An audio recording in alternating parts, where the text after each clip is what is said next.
souls are created to glorify your most holy name. What a beautiful name you have, oh Lord. In your name, Jesus Christ, we put power over our difficulties. We claim healing through your most powerful name, Jesus.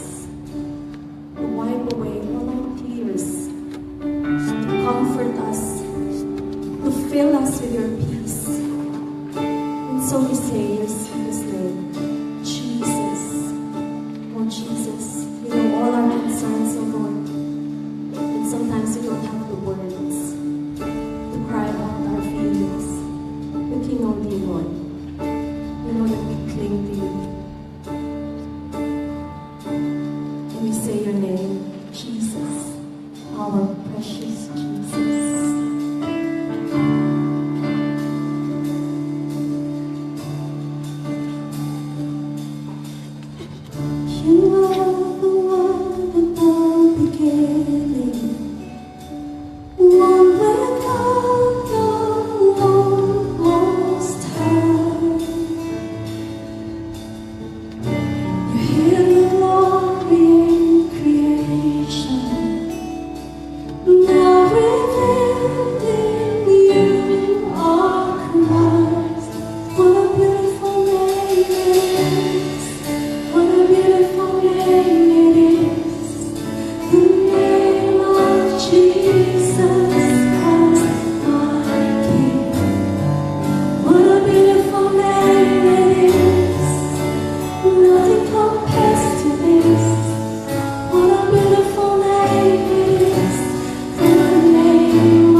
thank you for giving us such immense love. Your goodness knows no bounds, oh Jesus. And we just want to love you and just want to worship you because we are already victorious in your name. We declare victory. We declare triumph over all sicknesses, over all difficulties, over all struggles. And we claim your blessings, O Lord, this day. Let's continue to worship you.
And now, brothers and sisters, to listen to God's message for us this morning, let's call in our favorite preacher, our mentor, our builder, our friend, our brother, Brother James. Be with us.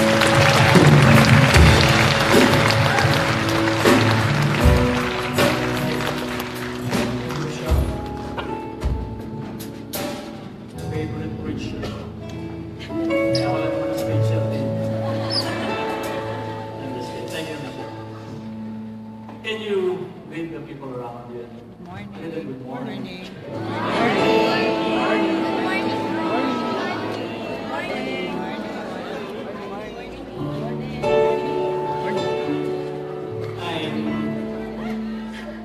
I'm mixed emotion today. Pero pansin niyo parang wala kang masyadong energy. Because of, nagtatalo sa puso ko yung itong pinagdadaanan ko. Can I share it with you? I have good news and not so good news. The not so good news is this. Actually, hindi ito alam ng mga leaders. We had our meeting last Friday. Pero hindi ko muna binanggit sa kanila. Even my family, they don't know this as well. But I think I need to say it to you today so that medyo prepared na kayo. This week, Bo asked me and talked to me and asked me if I can lead one of the feasts in PICC. And gusto ko din kasi PICC nandun si Bo. But nagtatalo ang damdamin ko kasi iiwanan ko ang sound ko kasi Sunday din. That's the not so good news. Now, the good news, para hindi naman sa umalok nyo, the good news is nakiki-April Fool's Day ako.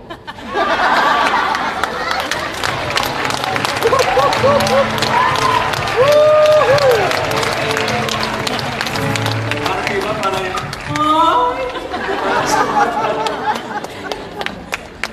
pero tatawa, baka hapon, grabe yung Facebook, talagang lahat. Meron doon, nagkaibigan ako nag-post, sabi niya, parang aalis siya, pupunta ibang bansa, at medyo matatagalan. Sabi niya, wala namang passport yun, paano nangyari? Kasi isa naman, sabi niya, ma, buntis ako, ilalaki. Daming kalokohan ka. Dito na lang pa.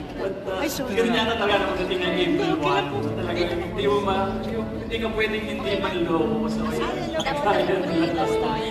but you know, the reason why I'm saying this, ask me, what is the reason? Mas malakas pa, what is the reason? Friends, people might fool you or they can make you believe in an empty promise.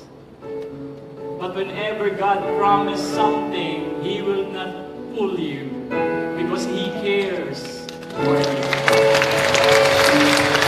Yes? And you high-five 3 people and tell them, God cares for you. God cares for you. God cares for us. God cares for us. Everybody. God cares. Even nung talaga kanina, totoo kaya yun. I'd like to welcome you to our new series. But before that, allow me to welcome our first-timers. May mga bago ko ba dito sa Peace Out? And if you're new, please raise your hand. Ayan. If you are near those people, please talk to them. Matingin ko sila, sabihin nyo, welcome to one of the happiest places on earth. This is your home now. This is a place where you can rejoice, relax, and thank you because God is here. And at the end of our gathering, ang ating first-timers, gusto sana kayo invited to go to that place. Nakikita niya. And we would like to welcome you formally and give you our gift for coming today. And thank you also again for those people who invited their friends. Maraming salamat. Today we will start with a brand new series. And the series is entitled Hotspot. Can you say that? Hotspot. Hotspot. Ano ba yung hotspot? Sino dito ang cellphone nila ay hotspot? Yung hotspot, ano bang ginagawa ng hotspot? It can do 2 things. Number 1, it can connect to the internet. Tama ba? And the second one is this, you can pass that connection with others. Yan yung hotspot. Kung ang cellphone mo, yung iba parang, ano ba yung internet? internet. Kung ang cellphone mo, yan, nakaka-connect at nakaka-share ka ng connection, kung ibig sabihin niyan, hotspot. But you know, there are gadgets that are defective hotspot. Defective yung hotspot nila. Nalala ko sa Jinky, one time, or si Rico, one time, asked his mom, sabi niya, Ma, pa-share naman ako ng hotspot mo kasi naka-iPhone si Jinky and meron siyang data plan. Sabi niya, pa-connect naman ako kasi I need to submit a report. So, nag-connect si Jinky, nakita niya, at taas ng bar. Talagang full bar yung data connection. So, shinare niya, click niya hotspot, and binigay niya yung password doon kay Rico. And si Rico tuwa-tuwa, so nakikonnect. Kaya lang, hindi makasend. Bakit? May internet connection, pero walang internet. Have you experienced that? Sino sa inyo napupustrate pag alam mo, pagpunta ko sa mall, tapos tumitig, di ba? Normally ganyan yung mga tao, may wifi, tapos kukunin, di ba? Tapos yung iba naman, di ba? Bago ka kumain, kukunin mo muna yung pagkain mo. Di ba? Kukunin mo pa bago, tsaka mo isisit, bago ka magdasal. Di ba? Ganyan yan eh. So, nakaka-frustrate pag yung walang internet and full bar, pero hindi ka makapasok sa internet. It's frustrating. But you know, there are some religious people, church people, who are defective hotspot. Ano yung ibig sabihin? They go to the church, they pray, they read the scripture, but they do not allow. Bakit? Kasi sometimes because of spiritual pride, because of arrogance, because of some people, they're judgmental. I do this, I pray, pero ikaw, di ka nagdadasal. There's something wrong with you. Nalala ko, there's this, like in the Spirit Seminar that I attended, sino naka-attend ng LSS? And then one of the highest point of that event is yung life and baptism in the Holy Spirit. And meron mga yan, may mga preacher yan, at talagang habang nagpipray over kayo, may nagsasalita. At talagang yung mga sinasabi niya, talagang maiiyak ka. Talagang hindi ka pwedeng umiyak kasi talagang madamdamin. And then there's this preacher na talagang gusto paiyakan yung mga tao. Talagang yung salita niya talagang, ikaw ay pakasalanan. Ikaw ang dahilan kung bakit namatay si Kristo. Ikaw! Ikaw! Tapos kami naman nakaginis. Alay ko. Ganun eh. Sometimes there's judgmental. And why are they like that? Because the God that they know are vengeful God, a judgmental God, an angry God. Friends, listen to me. Unless people have a strong connection with God, where they receive the unconditional love, they cannot pass that unconditional love to others. And this is the goal of the series, why we have this series. To strengthen your God connection. Because believe it or not, whether people admit it or not, they're looking for God connection. And they're looking for people, naghahanap sila ng mga tao, dahil itong mga taong ito, they can connect to God through them. Looking for people, na kung saan itong mga tao ito may experience, nila yung pag-ibig ng Diyos to them. And this is my dream here in Feast South Mall. That all of us, lahat tayo maging effective hotspot. So that people around us can connect to God through us. And we have 3 talks in this series. Today we'll talk about password. Can you say that password?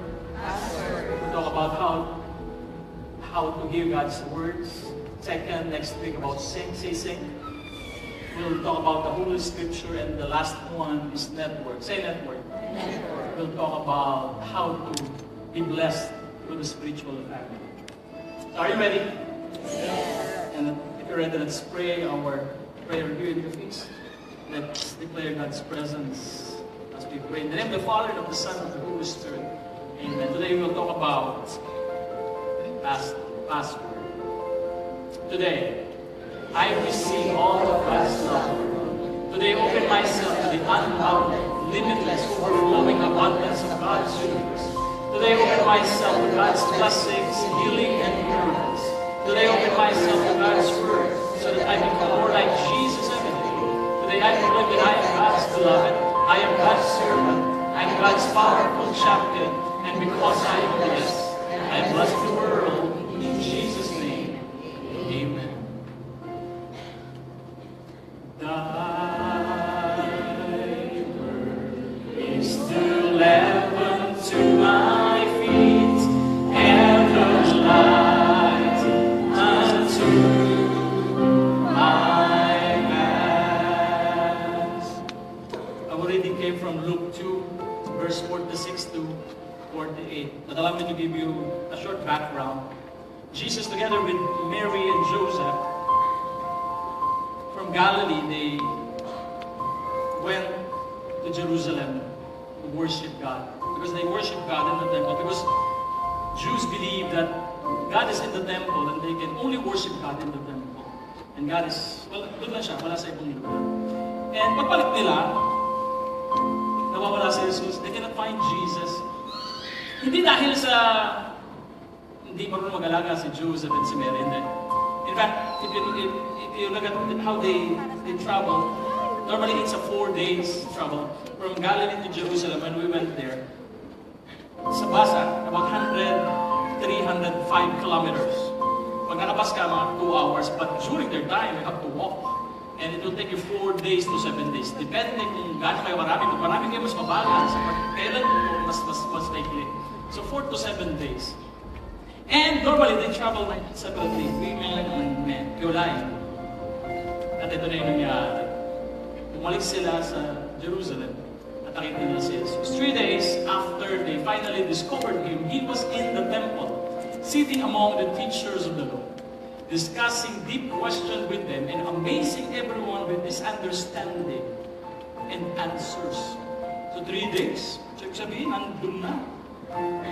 After 3 days lang nila nalaman. Now I want you to imagine this. Kung ikaw, si Mary or si Joseph, anong gagawin mo? Anong pakiramdam mo? Gagalit ka, di ba? Ay, inis ka. Bakit? Kasi layo na nalinakan nyo, tapos kailangan ka pang bumalik para kay Kristo. Siguro, iniisip ko, pinapagalitan ni Mary si Jesus. Siguro sabi niya, I told you not to go to, but you go to Luka. Translation. Sabi ko, huwag pumunta ka pa rin. Tignan mo. Hindi mo katulog. Pero hindi sagot ni Jesus. Ganun sagot ni Jesus. But why did you need to search? Didn't you realize that I would be here at the temple in my Father's house? Sabi ng theology teacher ko, Jesus is the last public revelation of who God is. God sent forth prophets to present to the people who He is. But Jesus is the last public revelation. There are personal revelations, like mga experience natin. Those are personal. But public revelation, the last public revelation is Jesus. Wala nang kasunod. And if you look at Jesus, Jesus is so effective when it comes to being a hotspot to others. Di ba? Pag umabot nga sa panahon natin, di ba? More than 2,000 years, and yet we still experience the love of God through Jesus. He's so effective. You know why? Because He loves to be in the temple and He loves to listen to what the Father says. Who among you wants to be like Jesus? Who really wants to know the Father's love? This is the one big message. Listen to God's voice in the way He designed. Listen to God's voice in the way He designed. You can place your hand over there. And repeat this prayer after me. Jesus, I'm listening. I want to be like you. An effective hotspot for people. Allow me to experience the unconditional love of the Father. And give me the power. Give me the strength. So that people around me will experience His unconditional love. Speak to me today. And I pray this. In Jesus' name. Amen.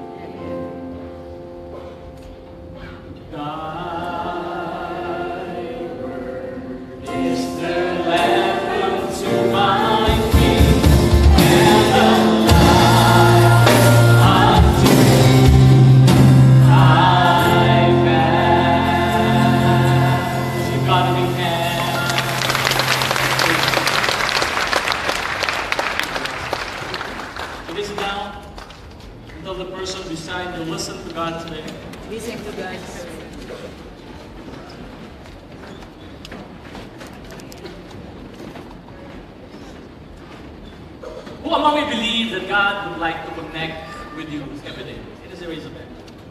Naniniwala ka na gusto kang makausap lagi ng Diyos. You know, I believe that because of His love for us, He wants to connect with us as much as possible. And this is my question: how can you know God? What is the tool that we use in order for us to know God and experience His love, other than prayer? Sige nga, hula. Through the Bible. Through the Bible. Yes? Now, I have here an intriguing question. Should I read the Bible daily? Should I read the Bible daily? Sino nagsasabing yes? Tapos kamay? Yeah? Sino nagsasabing no? Yan parang ako tinagpa. Sino nagsasabing yes? Yeah. Sino nagsasabing no? Alam mo pa rin. Ang nagsasabing pakialam ko. Listen to me, I have a shocking statement.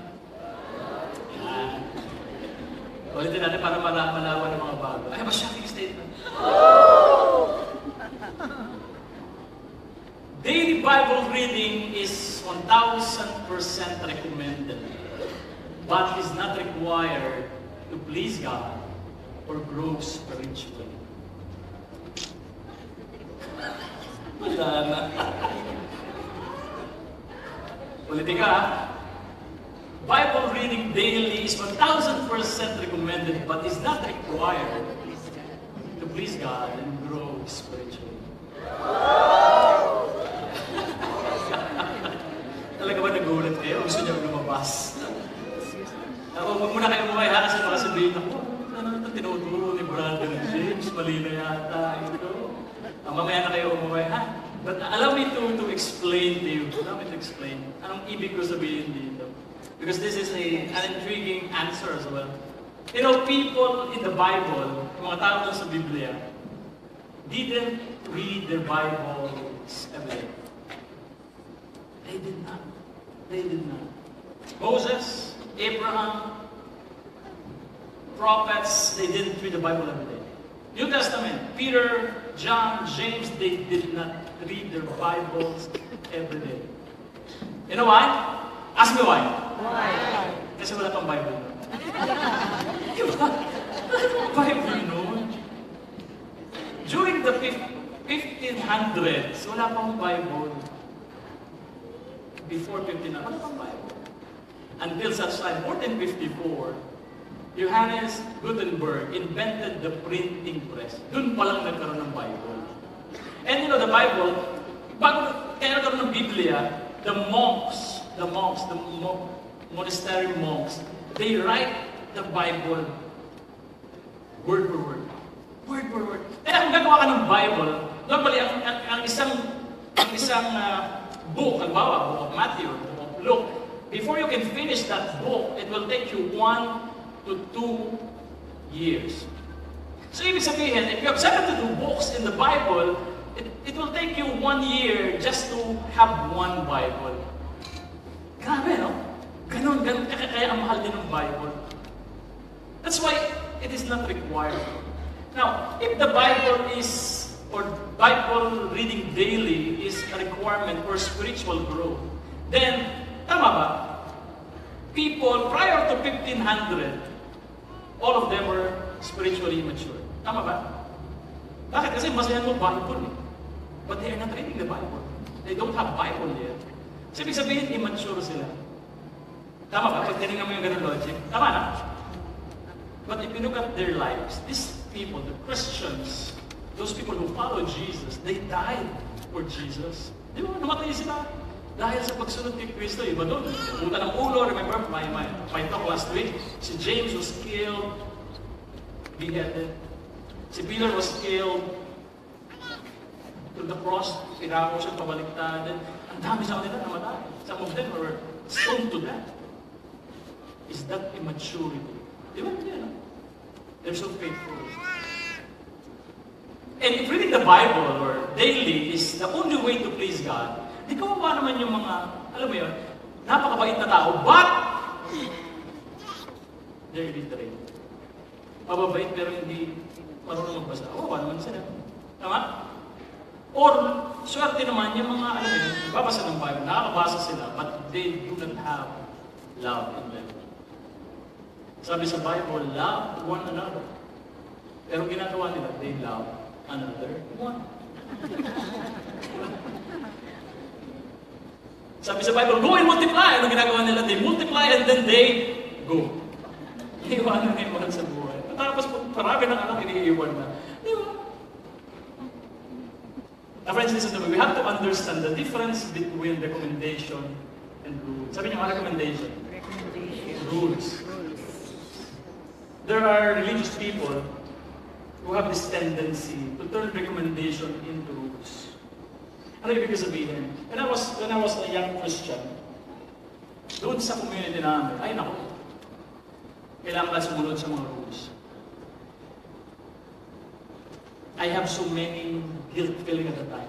Bakit? Kasi you need to read the Bible daily. Araw-araw dapat nagbabasa ka ng Bible. Eh yung Bible ng araw, hindi katulad ngayon, ang dali na ng Bible, di ba? Download ka lang, connect ka lang sa internet, and download the Bible. New and Old Testament, may own translation pa. So ang dali-dali. But during our time, kailangan dala mo yung ganitong Bible. Bakit? Daily kailangan babasahin mo. Daily. So kaya kami, pag sumasabit kami ng gym, kasi sumasabit lang naman ako ng araw, hindi na makasabit ka ng ganyan.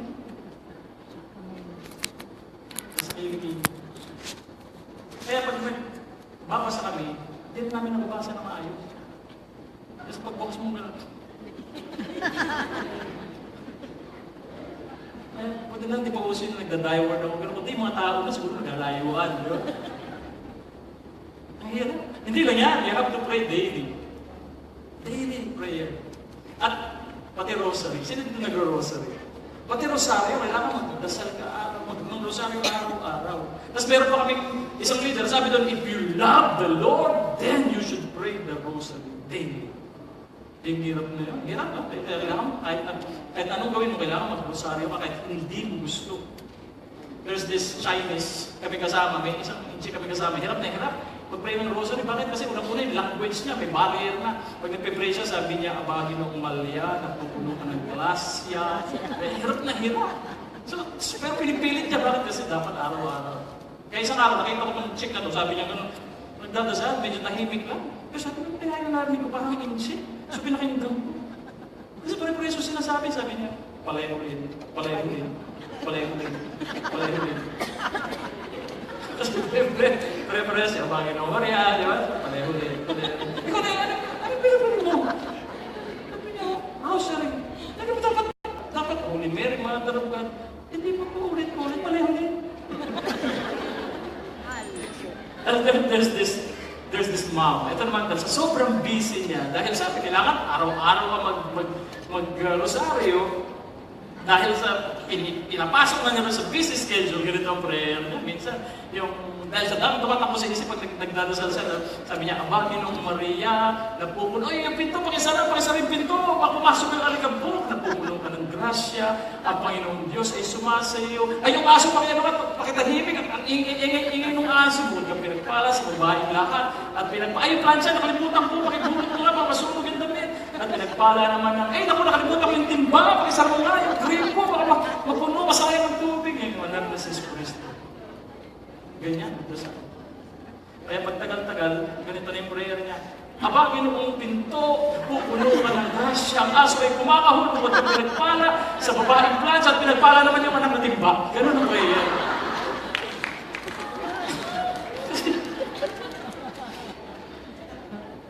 Busy. Friends, this is what I've learned. Are you ready? Yes. What works for me may not work for you. Yes? And what works for you may not work for me. I believe that God designed us to learn in different ways. Sino yung mga estudyante? Taas na kamay. Talaga, minagtas na kamay, mukha naman ng estudyante. Pero naging estudyante siguro yung pagkakaalam niya. Pero, di ba nung estudyante ka, meron ka mga kaklase na pagdating nung math, talagang very active. Tama? Pero pagdating ng English, tulog. Yeah? Meron kayo ganyan klase. Meron mga kaklase, ang galing sa English. Pag English, ay, gising na gising. Pero pagdating sa math, tulog. May mga klase ka, gising sa, tulog sa math, tulog sa English. Pero pagdating sa music, gising. Pero meron ka isang kaklase, sa math, tulog. Filipino, tulog. English, tulog. Music, tulog. Pero pagdating sa recess, gising. Di ba? Pero di ba parang, tulog ng tulog. Pero pagdating sa recess, gising. Pero tingnan mo siya ngayon. Siya ay culinary graduate. Yeah. Tingnan siya. Natinitig mo dati ka, pero tamad. Di ba? Bakit? Because all of us were designed to learn differently.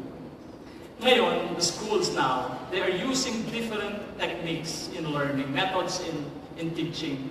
Because they know the different learning styles that people has. May mga tao, they can learn through words and speech.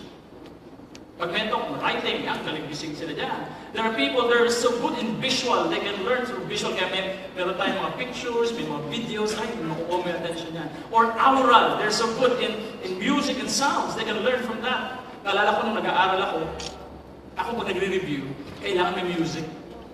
Yung nanay ko, lagi ako pinagsasabihan, patay mo yung music. Sabi niya, paano ka makapag-aaral kung nakikinig ka ng music? Pero alam niyo, pag binatay ko yung music, pagdating ng exam, mababa ang grades.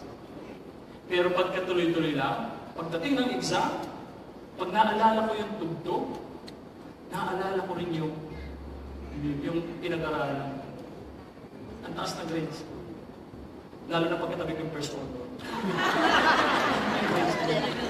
So, because I'm an oral person.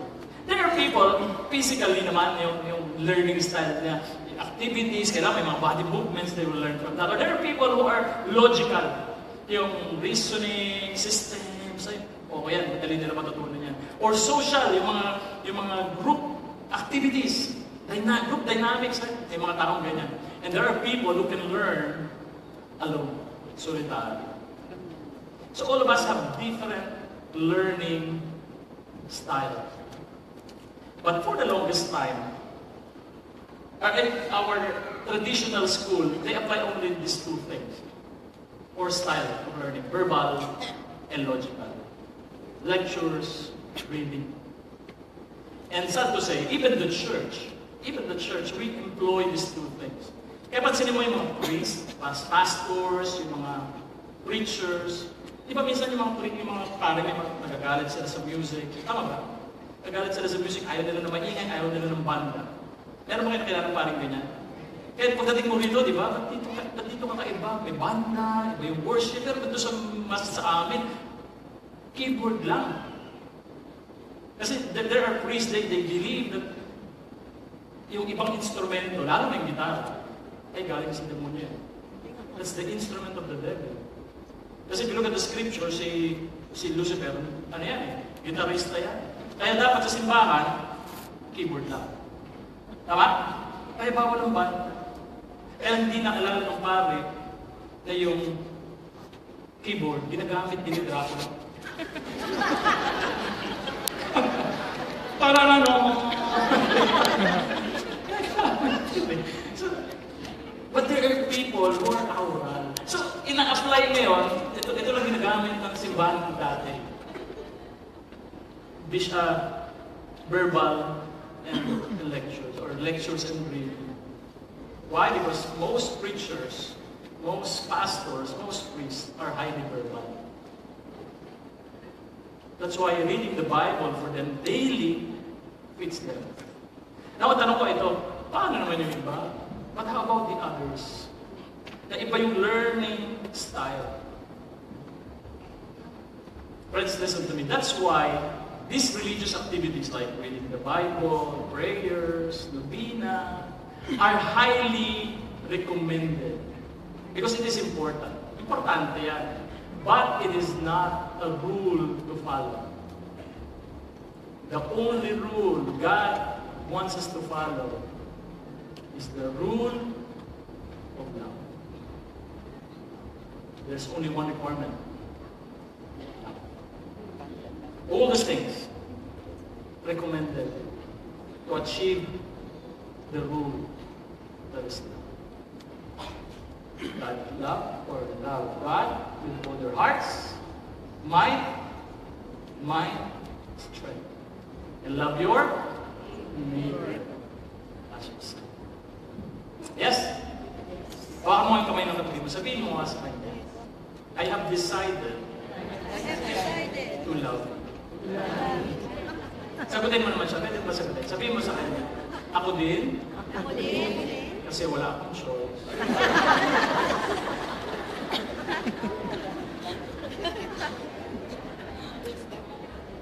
Again, different learning styles. And because of that, we are designed differently. There are many channels God uses to speak to us. Iba't ibang channel. There are channels that can maramdaman mo ang Diyos, mayroong ibang channel na hindi. But sa ibang tao, yung channel na hindi mo naramdaman ng Diyos, kanila nararamdaman nila. That's why God employs different channels. And I will share to you some of them, the 6 channels where you can experience the love of God and you can hear God in your spiritual life. Are you ready? Yeah. Number 1 is this. The first channel is creation. Sabi niyo nga, creation. In Mark 1:35, it says here, let's read together.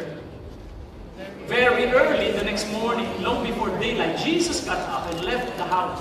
He went out of town to a lonely place where he prayed.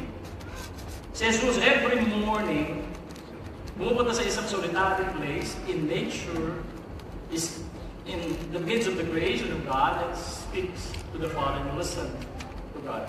Because creation is the first sign wherein He can show us His love. Sa creation, makikita mo na mahal ka ng Diyos. Tama? Example.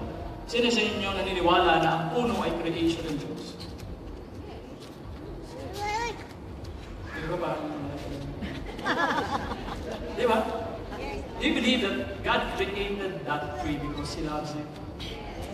And you can experience the love of God even if you're under the tree. Kahit nandun ka sa ilalim ng puno, ma-experience mo pagmamahal ng Diyos. Tama? Halimbawa, sample, tatayo ka doon sa ilalim ng puno, tapos biglang may pumatak sa'yo. Ipot ng ibon. Mahal ka pa ng Diyos? At parang wala na sa mga. Ulitin ko yung tanong, nasa ilalim ka ng puno, may ay putang ka. Mahal ka ng Diyos? Medyo lumakas ng konti. Yung iba nag-iisip, paano naman ako mahal ng Diyos, no? Naiputan na ako. Diba iba, pag naiputan ka, galit ka. Tama? Bakit? Sa dinabi-dami na may iputan, ako pa. Sana yung iba nila. But come to think of it, God loves you. Mahal ka ng Diyos. Tanong niyo ako bakit? Kasi kung hindi ka mahal ng Diyos, hindi lang ibon ang lumilipad. Pati kalabaw, lumilipad. Kung hindi ka mahal ng Diyos, sige, pati kalabaw lumilipad. So habang nasa ilalim ka ng puno, may lumipad na kalabaw. Oh! Maghapon ka malinig. Yes? So you can experience the love of God through creation. Kaya pag lalabas ka, kahit akang puno, sabi mo, Lord, thank you. Because you love me. Tapos tingin mo, sino ka lang pa?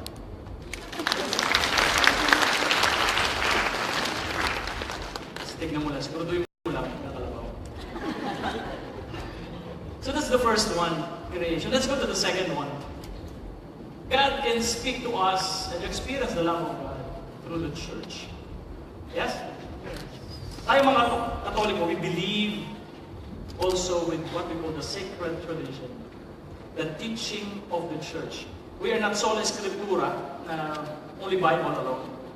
You can hear God, but we believe also in the sacred tradition.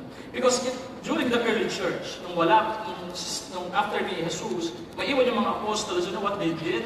There's no Bible yet, but they gathered together sa mga bahay nila, and they have prayer meetings. Ang prayer meetings nila, they share about the teaching of Christ and about the love of God that Jesus told them, and they share that. And malalaman mo, kung Kristiyano yung isang bahay, pag doon sa bahay niya, mayroong nakikitang sign na parang isda. Yan, Kristiyano yan. Pero pag wala nang, hindi po Kristiyano. And they are in hiding. Why? Kasi tinutugi sila, they were being tortured pag nalaman na kasama ka ni Kristo. So, they gathered. That's why St. Paul in 2 Thessalonians, sulat niya sa mga Thessalonians, ang sabi dito, "So then, brothers and sisters, stand firm and hold fast to the teaching we passed on to you, whether by word of mouth or by letter." By word of mouth. That's why we Catholic, we believe also in the sacred tradition.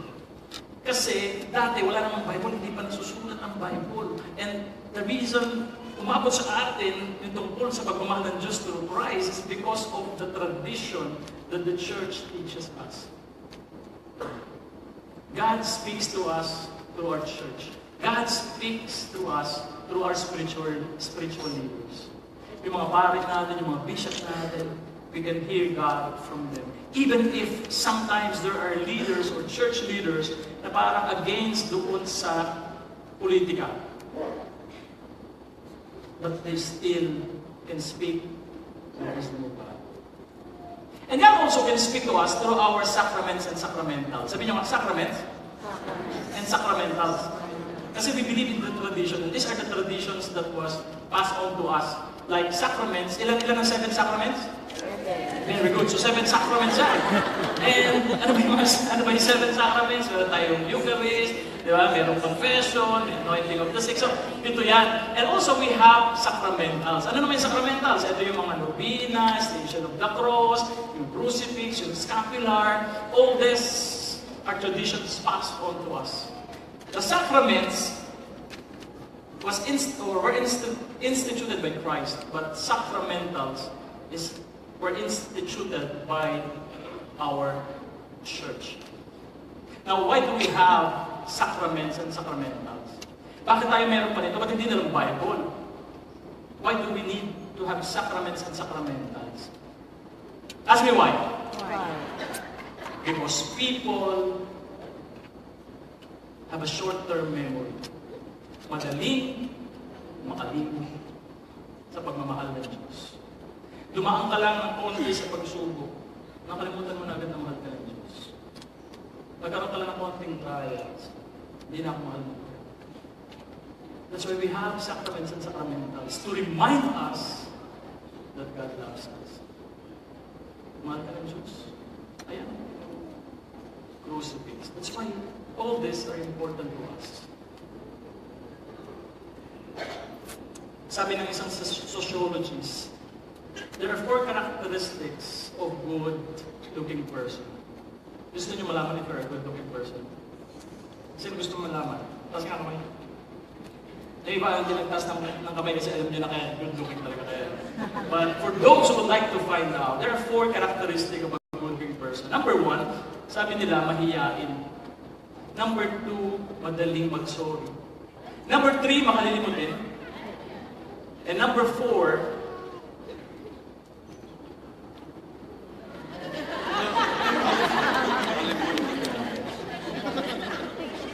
nakalimutan ko.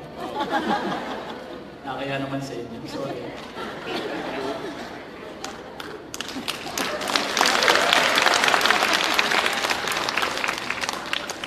Sabihin mo nga sa katabi mo, makalimutin ka ba? Pero tama yan, ano? People have a short-term memory.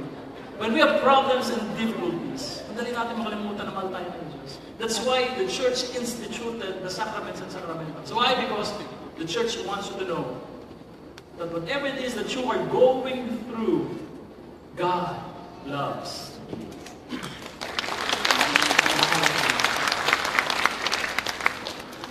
Iba yung mga katabi mo. Sabi mo nga sa kanya, do not ever forget.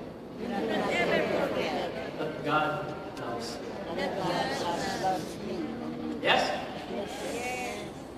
Now let's go to the third one. And the third one is this Catholic Bible. Say Catholic Bible.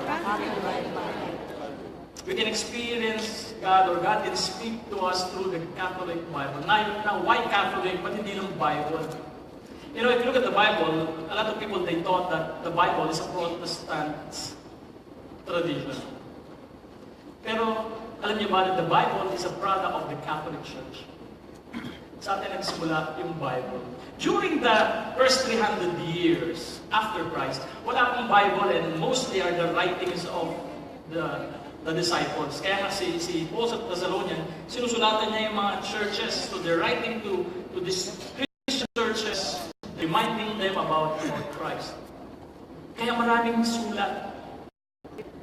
But someone has to decide, ano pa dito sa mga writings na ito ang dapat makasama sa Bible?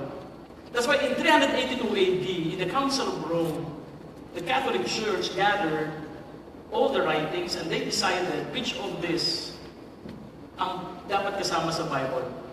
Kaya nagkaroon ng 72 books that are included in the Scripture. That's why, friends, it is highly recommended that we also read the Bible. Importante pa rin yan. Even if it's not a rule, it's highly recommended. Why? Because it is important in our Christian life. Romans 15 verse 4, it says here, let's read together. For whatever was written previously was written for our instruction, that by endurance and by the encouragement of the Scriptures we might have hope. Sinulat siya for instruction and to give us hope. That's why you need to read the Bible. There is the problem with the Catholic. Galing na sa atin yung Biblia, pero hindi natin binabasa. There's these leaders, or church leaders, they decided to meet one day. And they called all the churches. It's an ecumenical gathering. So, tinawag lahat ng mga leaders ng simbahan para pag-usapan because there's a problem with the politics. So sabi niya, kailangan mag-usap-usap tayo. And tinawag nila yung gwardya. At sabi doon sa gwardya, ito lang ang kailangan. Kailangan, pag pumasok yung mga tao, in order for you to know saan sila galing, kailangan tingnan mo ng ID. Kasi baka mamaya makapasok yung mga yan. Yung mga terorista, patayin tayo lahat. Ubus yung mga leaders natin. So, hanapan mo ng ID. Then, the following day, dumating na yung mga leaders ng simbahan. Tapos dumating isang protestante. So, tinanong ng guardia, sabi niya, saan po kayo? Sabi niya, I am a Protestant. I am a born again. Sabi niya, ano nga saan yung ID ninyo? Sabi ng protestante, sabi niya, ay, sorry, nakalimutan ko. Sabi niya, sige paano niyo mapapatunayan na kayo ay born again? Kasi hindi mo makapasok, may memo, dapat dala niyo yung ID ninyo. Sabi naman ng protestante, sabi niya, pwede ba mag-cite na lang ako ng verse sa Bible? Mag-quote na lang ako. Sabi niya, sige. Sabi niya, John 3:5, the Bible says, unless a man is born again of the Spirit, you cannot enter the kingdom of God.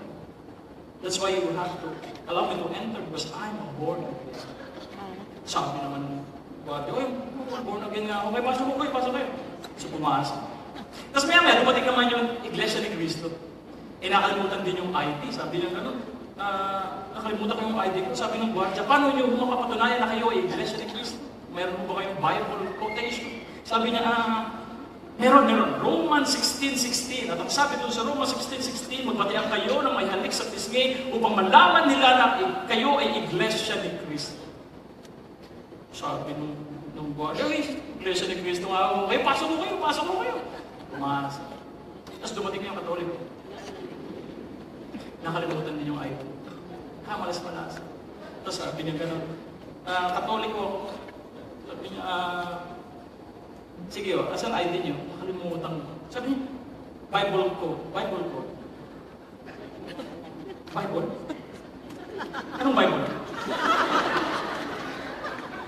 Sabi ng guardia, Katoliko nga ako kaya, pasok kayo.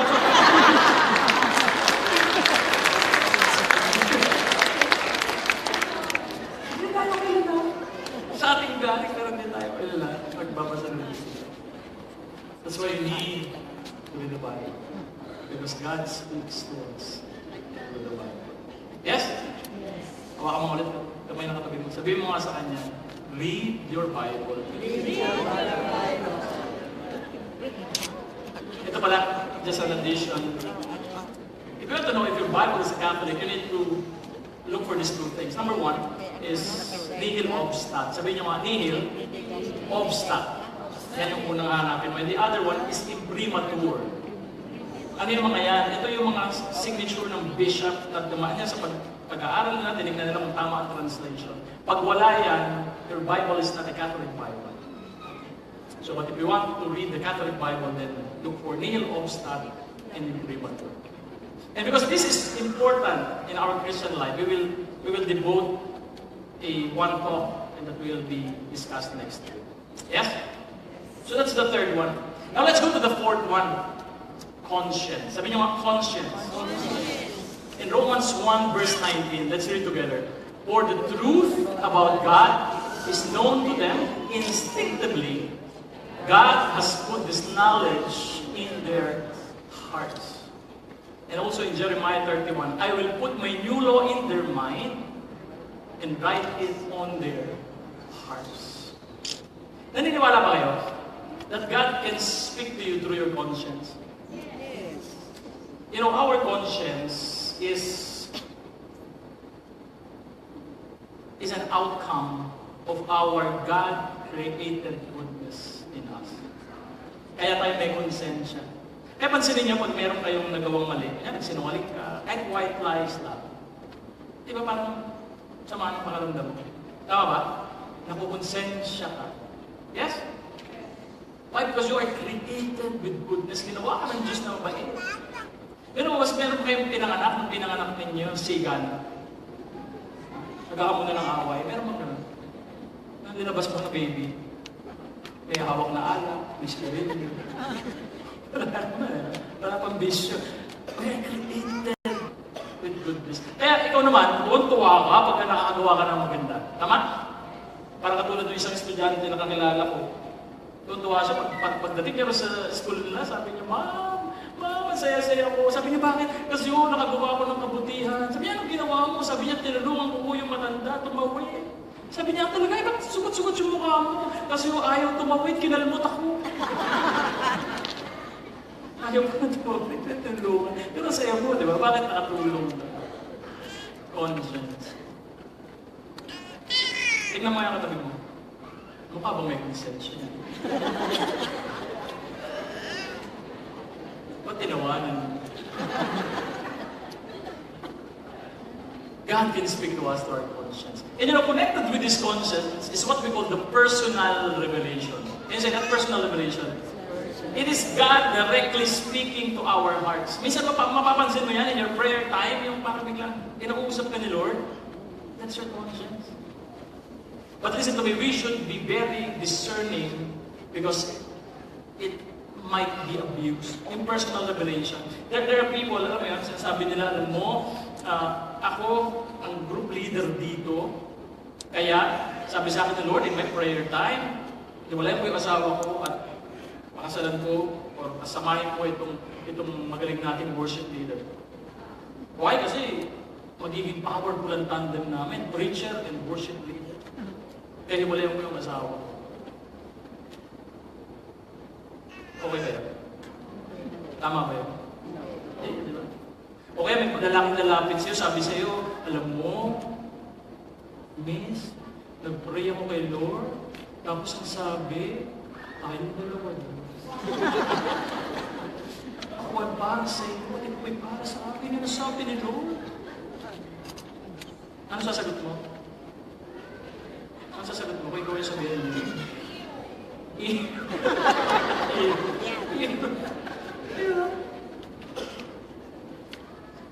ganyan ako kakilala. Tumapit sa akin, babae. Hindi may prayer time, Brother James. Parang tayong dalawa. Meron po, meron. Ang sabi ko sa kanya, bayaan mo. Kung totoo naman niya, ako sapit din ako ni Lord. Pero hindi pa ako nagkakausap. Kung isang taon pa ka, hindi ko na siya nakakausap. Baka mabanggit nga na tayo dalawa. Friends, listen to me. Private revelation cannot conflict with scriptures and church teaching. Sometimes you have private revelation, pero mali. Wala sa Biblia, wala sa church teaching. The church hindi tinatanggap yan. That's why there are apparitions na hindi lahat tinatanggap ng simbahan. Tinitignan muna nila itong apparitions na ito, talagang pasok ba yung tinuturo nito sa simbahan at saka sa scriptures? Then that's the night they will receive. Again, your private revelation cannot conflict with what the scripture says and what the church teaches. Because God speaks to us through our conscience. Yes? Now let's go to the fifth one. The fifth one is this, collective wisdom. Can you say that? Collective wisdom. Collective wisdom. Let's read this together. God also speaks through accumulated knowledge and human science. God speaks to us through accumulated knowledge and human science. Do you believe that no one is exempted to the law of science? Sino naniniwala? You're not exempted to the law of science. May iba, they're exempted. Sige, sample. Nasa building ka, 100 floors building, tatalong ka. Sabi mo, hindi ako mamamatay. Kasi araw-araw ko nagdadasal. Araw-araw ko nagbabasa ng Bible. Ganyan kami ni Lord. Tatalon ako dito. 100 floors. Ano mangyari sa'yo? Mamamatay ka. Kahit gaano kayo kaganyan ni Lord, mamamatay ka. Kahit one floor lang yan or 100 floors. Pag tumalong ka, masasaktan ka. Tama? Anyway, ano ang difference nung tumalong ka sa 100 floor at sa 1 floor? What's the difference? You want to know the difference? Pag tumalong ka sa 100 floors, ganito yung mangyayari sa'yo. Bam! Patay. Pag tumalong ka sa 1 floor, ganito yung mangyayari sa'yo. Bam!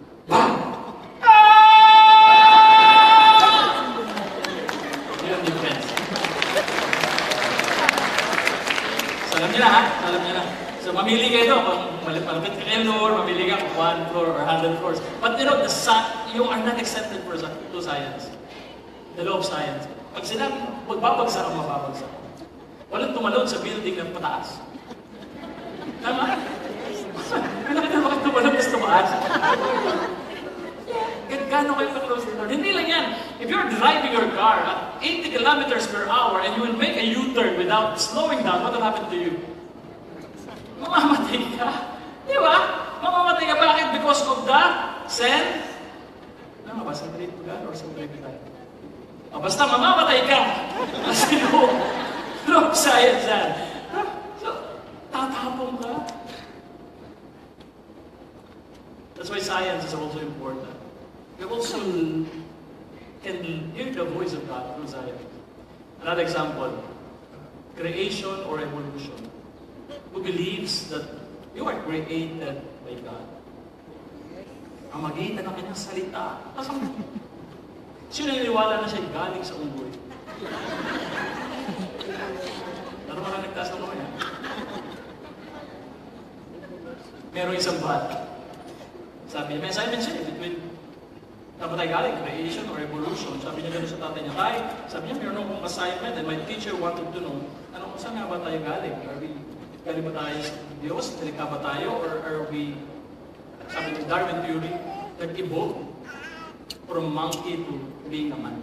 Sabi ng tatay, anak, science, magaling ako dyan. Science. Galing tayo sa unggoy. Tapos sabi niya, thank you, Tay. Binilugin. Tapos may naglalakad siya, sabi niya, pero minsan mga anak kasi walang tiwala sa tatay, sabi niya, makapunta nga kay mami. So pumunta rin sa mami, sabi niya, Mi, may assignment po ako. Saan po? Ano ba tama? Creation or evolution? Sabi niya, ay anak, creation. We are created by God. So binilugin niya. Kaya mami, sabi ni daddy, sabi niya, galing daw tayo sa unggoy, evolution. Sabi ni nanay, anak, makinig ka sa akin maigi ha. Yung sinasabi ng tatay mo, ang gusto niyang tukuyin ay yung pamilya niya. Ayun. Evolution of creation. That can I-shock you. Kasi pa. Pero my theology teacher, sabi niya, that the church now, that dati kasi hindi tayo naniniwala sa evolution. We do not believe in the Big Bang Theory. Yung we came from a single organism and then because of the evolution, nagkaroon ng multi-cell organism na nagkaroon ng tao. Alam mo, sabi ng teacher ko, now the church believes also in the Big Bang Theory. Naniniwala na rin tayo that we came from a single organism and became a multi-cell organism at naging tao. Pero ito sabi ng teacher ko, makinig kayo, sabi niya sa akin, sabi niya, James, hindi importante kung diretso ka nalikha ng Diyos o dumaan ka sa unggoy, ang importante kahit galing ka sa unggoy, Diyos pa rin ang gumawa sa unggoy.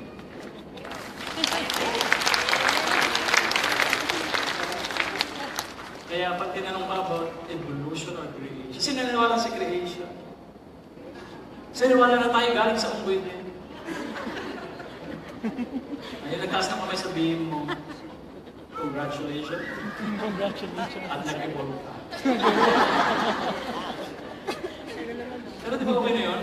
Ikaw ay unggoy na naging tao, kaysa tao na naging unggoy.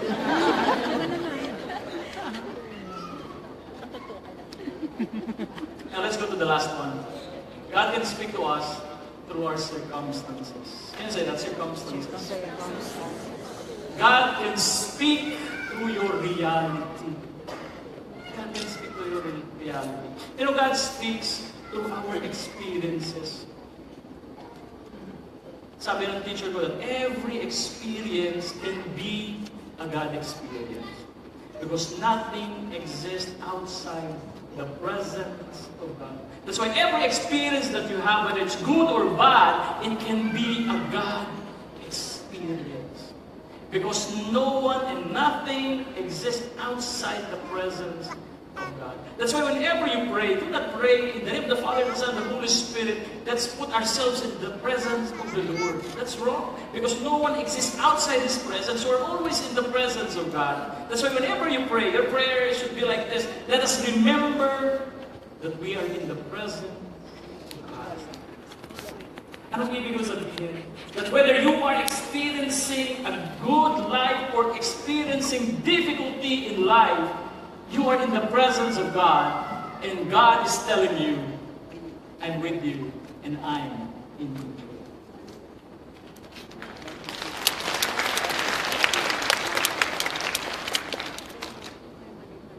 But sometimes, we cannot recognize God in our experiences. Because what we see are the difficulties, our problems. But T.S. Eliot, the poet, says, we had the experience, but we missed the meaning. We had the experience, but missed the meaning. Ano ibig sabihin niya? If you look at your life, there are instances before, circumstances before in your life, na dati nung pinagdadaanan mo, hirap na hirap ka, ikaw parang gusto mo nang isumpa ang Diyos. But now, if you look at that particular circumstances, ang sabi mo, buti na lang nangyari yun. Kung hindi ko sana kilala ang Diyos. Most of us, we have experienced God in our difficulties. Yes, meron kang dinaanan, pero naramdaman mo ang Diyos. And you will only realize that after the experience. That's why this is my suggestion to you. My suggestion is you start a journal of your experience. God experience in your life. Isulat mo. Ano yung mga experience mo sa buhay mo na pinagdaanan mo at naramdaman mo ang Diyos na salita at nagparamdam sa'yo. And every time we'll go to the same situation over again, you go back to that journal, and that journal will give you hope because you experience God in those experiences. And I invite you to stand.